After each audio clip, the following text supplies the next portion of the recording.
So hello guys, आज हम देखने वाले हैं मतलब कुछ उसके ऊपर क्वेश्चंस है जो मैंने टॉपिक्स पढ़ाए थे उनके ऊपर क्वेश्चंस में लगवाने वाला हूँ। तो यहाँ पर देखते हैं, जैसे ऑर्डर किसी मैट्रिक्स का निकालना होगा तो कैसे निकालेंगे। जैसे कोई मैट्रिक्स हमको दी है, ये मैट्रिक्स कितने की है आप देख सकते हैं, कितने हैं 3 हमारे कॉलम है और रो कितने हैं 4 हैं। तो 4 रो हैं और कितने कॉलम है 3 है, तो 4 इंटू में 3 का ये क्या है ऑर्डर होगा इसका। ठीक है, तो ऑर्डर कैसे निकालते थे, ऑर्डर नंबर ऑफ रोज क्या था, नंबर ऑफ रोज इंटू में नंबर ऑफ कॉलम। ठीक है, ये होता था ना।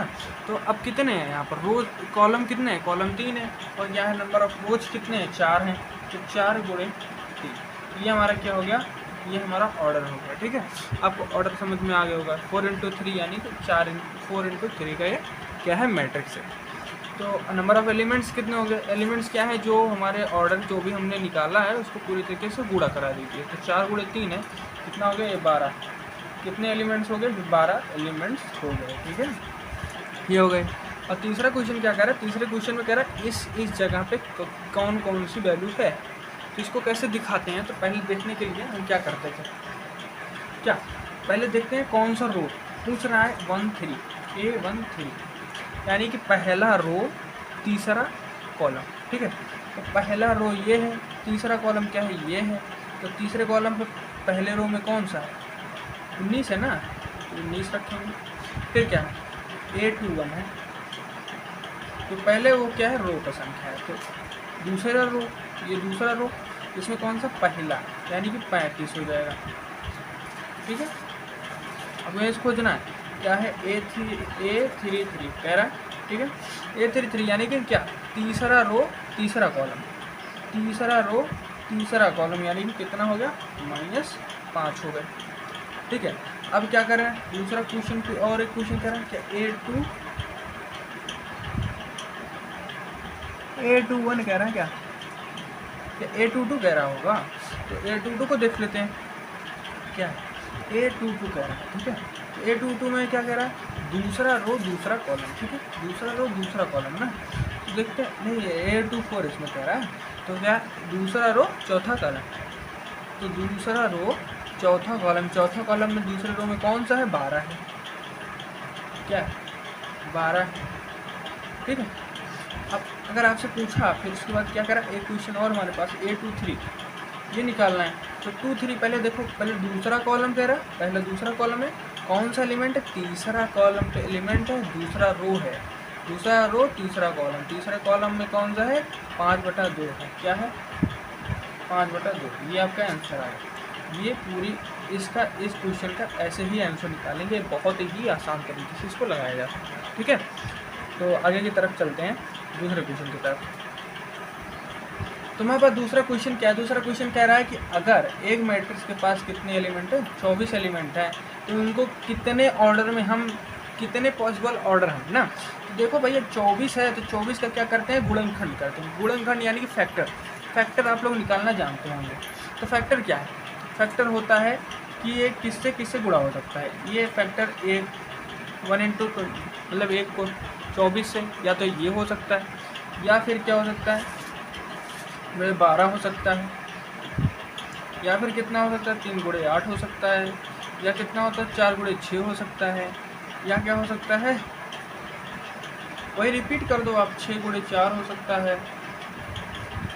ठीक है, फिर क्या हो सकता है 8 गुणे 3 हो सकता है, फिर क्या हो सकता है 12 गुणे 2 हो सकता है, फिर क्या हो सकता है 24 गुणे 1 हो सकता है। इतने इसके क्या है ऑर्डर जो है वो क्या है पॉसिबल है। ठीक है, मतलब जो गुणनखंड जो भी हमारा निकला फैक्टर जो भी निकलता है वही हमारा इसका क्या हो जाएगा आंसर हो जाएगा, पॉसिबल ऑर्डर हो जाएंगे। क्योंकि ऑर्डर क्या होता है number of rose number of column, number of rose number of column, number of rose number of columns, ये उस तरीके से निकल रहा है। ठीक है, तो आप जानते हैं ना M×N होता है।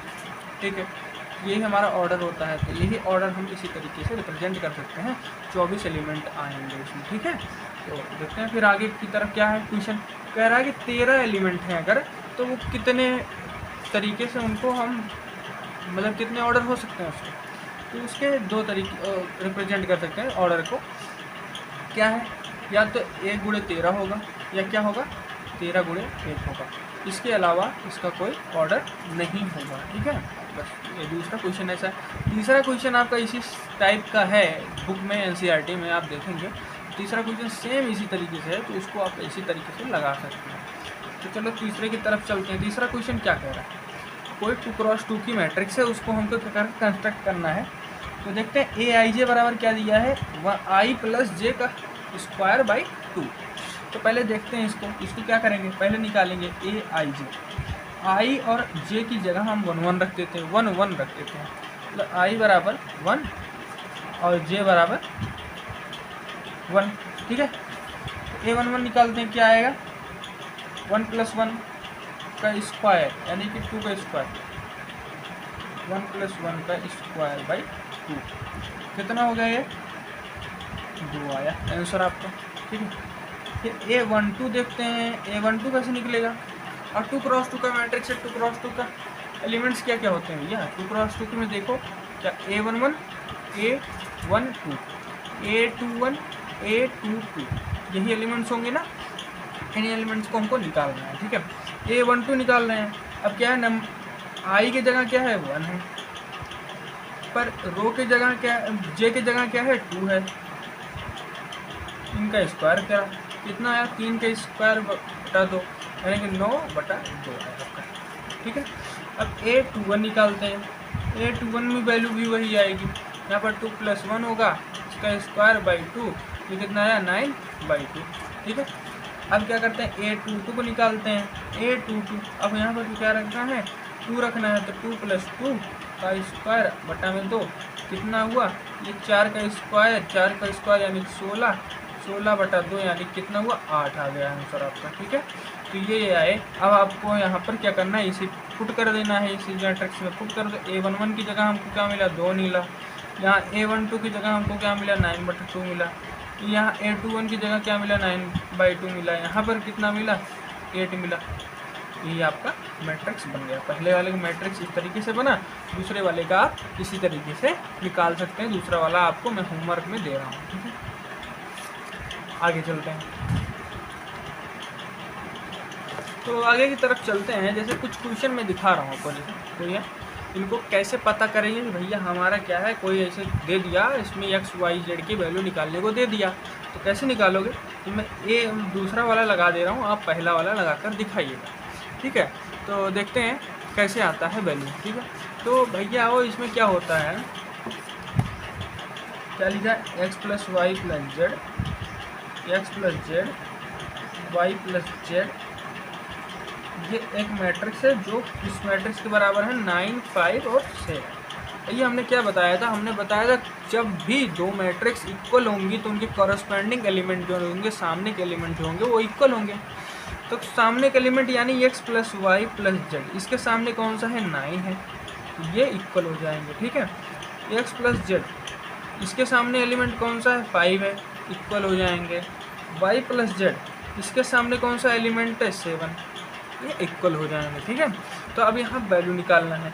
y + z की पहले एक बार यहाँ वैल्यू रख दो तो x की वैल्यू निकल जाएगी। y + z की वैल्यू कितनी है 7, तो x प्लस कितना हो गया 7 बराबर कितना है 9। और इसको x बराबर 7 को उधर भेजोगे, 9 में से 7 गया कितना है 2, x बराबर 2 आ गया, ठीक है। x बराबर आपका 2 निकल गया। अब x + 7 यहाँ x + z यहाँ पर रखो, y की वैल्यू निकल जाएगी। z की वैल्यू यहाँ पर आप निकाल सकते हैं, क्या निकाल सकते हैं यहाँ पर 2 प्लस, इसी इक्वेशन में आप रखिए z की जगह रखा आपने, तो z की वैल्यू कितनी है 5 में से 2 गया कितना है z = 3 निकल गया, ये z की वैल्यू निकल गई। y की वैल्यू आप निकाल सकते हैं, जब z की वैल्यू निकल गई है तो यहाँ पर क्या रखना है y + 3 = 7। y बराबर आपको क्या हो जाएगा 7 - 3 कितना आया, y बराबर कितना आ गया 4 आ गया ना। y की वैल्यू भी निकल गई, x की वैल्यू भी निकल गई, z की वैल्यू भी निकल गई। इसी तरीके से आपको निकालने की सारी वैल्यू, ठीक है। तो यहाँ तक हो गया। अब इसके आगे वाला एक क्वेश्चन आपको ये वाला करना है या मैं करा दूँ, मैं सोच रहा हूँ इसको करा ही दूँ, ठीक है। तो इसको देखते हैं, यहीं से कर लेते हैं। क्या है, हम क्या करेंगे कॉरस्पॉन्डिंग एलिमेंट को क्या करते हैं, वो करते हैं दोनों को कंपेयर करते हैं। तो कंपेयर करते हैं y किसके सामने है 4 के, ये देखो A11 की जगह यहाँ पर A11 की जगह क्या है y है, यहाँ पर A11 की जगह क्या है 4 है, तो यानी y बराबर कितना हो गया आपका 4 हो गया, ठीक है। और z के सामने क्या है, मतलब A12 के बराबर A12 की जगह यहाँ पर z है और यहाँ पर A12 की जगह क्या है 3 है। यहाँ पर A21 की जगह x है और A21 की जगह यहाँ पर क्या है 1 है। x की वैल्यू भी निकल गई, y की वैल्यू भी निकल गई, z की वैल्यू भी निकल गई। आप यहीं से सॉल्व कर सकते थे इसको, बहुत ही आसान तरीके से लगेगा। फिर इसके आगे के जो क्वेश्चंस हैं बहुत आसान है, इसको आप लगा सकते हैं, पूरी एक्सरसाइज आप सॉल्व कर लीजिए। मैं आगे मिलता हूँ आपसे अगले वीडियो में। धन्यवाद।